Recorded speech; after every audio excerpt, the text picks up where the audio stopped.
Hey guys, happy Sunday. I thought I would go over a few things and answer a few questions that you guys have been asking me.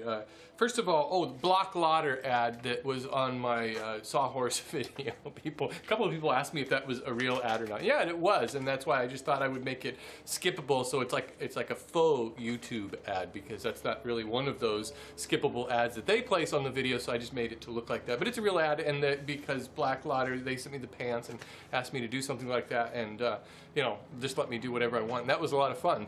So, and they're good pants too. So, yeah, go get some Block Lauder pants. And even though I see that every time I see it, it looks like Black Adder, but it's Block Lauder. Ah, there's a mosquito in here trying to eat me alive. Actually, a lot of people have been getting kind of confused about the difference between my Woodworking for Mere Mortals videos and my Mere Minute. And they're actually two separate channels. And because there were some people who were subscribing to this channel, Mere Minutes, and couldn't understand what I was talking about, what my videos were. So, and it's all my fault, really, because when I first started my YouTube channel, Steve in Marin, without the second E, it's just Stev in Marin, I didn't know I was going to be doing Woodworking for Mere Mortals, or I would have called it Woodworking for Mere Mortals. But as it is, that's my main channel, and so then I came up with a second channel, also a long time ago, and I decided, well, I'll call that Steve in Marin, but I'll spell Steve correctly this time, and so I spelled it with an E, Steve in Marin.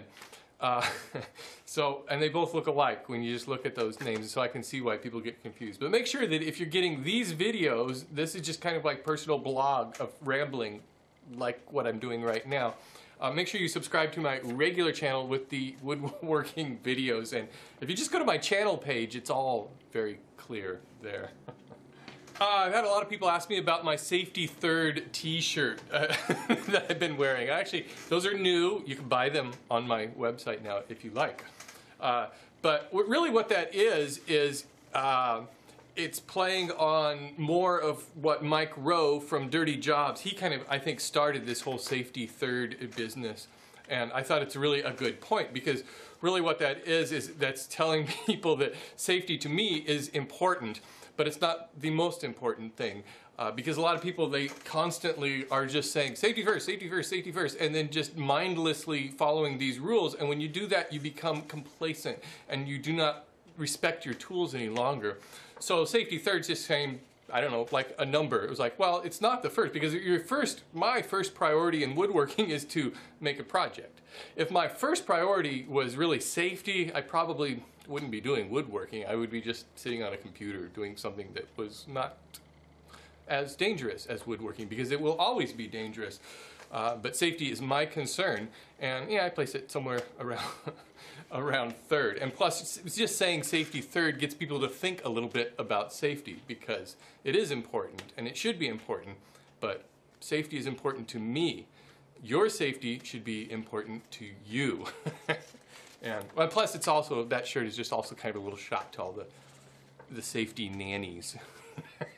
I often wonder if a lot of these people who are constantly going to woodworkers' videos and nitpicking about the safety violations that they see, if these guys ever do any woodworking themselves. They must be so afraid to do anything that they don't really get anything done. I don't know, it's my only guess. But anyways, that's about the t-shirt. Oh, also, you just do a Google search for Mike Rowe Safety Third, and you'll find his article and videos about the subject, and I'll try to put a link on my website also. Okay, let's go outside. A couple of people were asking me about my pond. Well, here it is. It's kind of hard to see in this light right here, because it's kind of in the midday right now. But there's actually fish in it. There's goldfish swimming around down in there. Right now, it's really, all of my plants are overgrown. I usually, once a year, I pull all these pots out of there, and then I just cut them open, and then I thin them all out just to a few plants, because they grow like crazy in the water. If you'll notice, this is the papyrus, which I also have growing over here. I've showed you this before, and you can see how much taller it's already gotten. Just a couple weeks ago, I just cut that down. This area over here is actually a bog. I cut out this area when I planted this area down here, and underneath the soil there is plastic with a few holes in it, and so the idea is that area is just pretty much always wet, so it's for bog plants, and just because I think they look really cool there. And those bog plants also can just be water plants, so they'll stay in the water all the time. This area down here, when we first moved here, it was just weeds that were waist high, and there was an old metal shed back here. And so when we moved in here, I took all of that out and I actually planted this palm tree, which is huge now. This thing, I got it in the back of my truck originally. It was about 6 feet tall, and now that thing is just, whoa, just crazy tall. And I wanted to plant that there because palm trees have real shallow roots, and so I didn't want any roots to interfere with the pond that I built. And the reason why I built the pond was because this was actually just a retaining wall going across here, this big ugly retaining wall, just like this one was. I covered this one up. This one I just covered up with a bunch of stones, and then over here separating these two walls there was just a concrete ramp. It was a real steep ramp and it was really ugly, so then what I did was I just put in those huge rocks as stepping stones and just kind of made it to look like this was all intentional. And then at the same time I built this stack over here, which is a waterfall. Let me turn that on.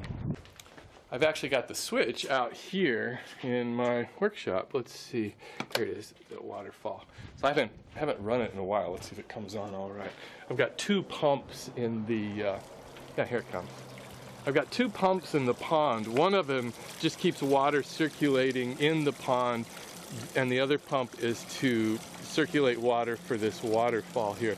So it basically just kind of comes down through this little river right here, which also is kind of, I need to clean out some of the weeds that are growing in there. It's actually plastic, you know, rubber mat underneath there, but man, the weeds will still just grow because dirt will just go into there and it grows on that. So here's where the water starts to come down.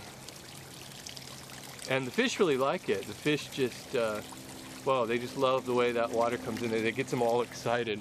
The fish, I never feed the fish. I've had them for a lot of years now, and they just keep growing. But I never feed them. It's like its own self-sustaining ecosystem, basically. So they just eat algae and whatever happens to grow in there. So anyways, that's my waterfall, river, and the pond.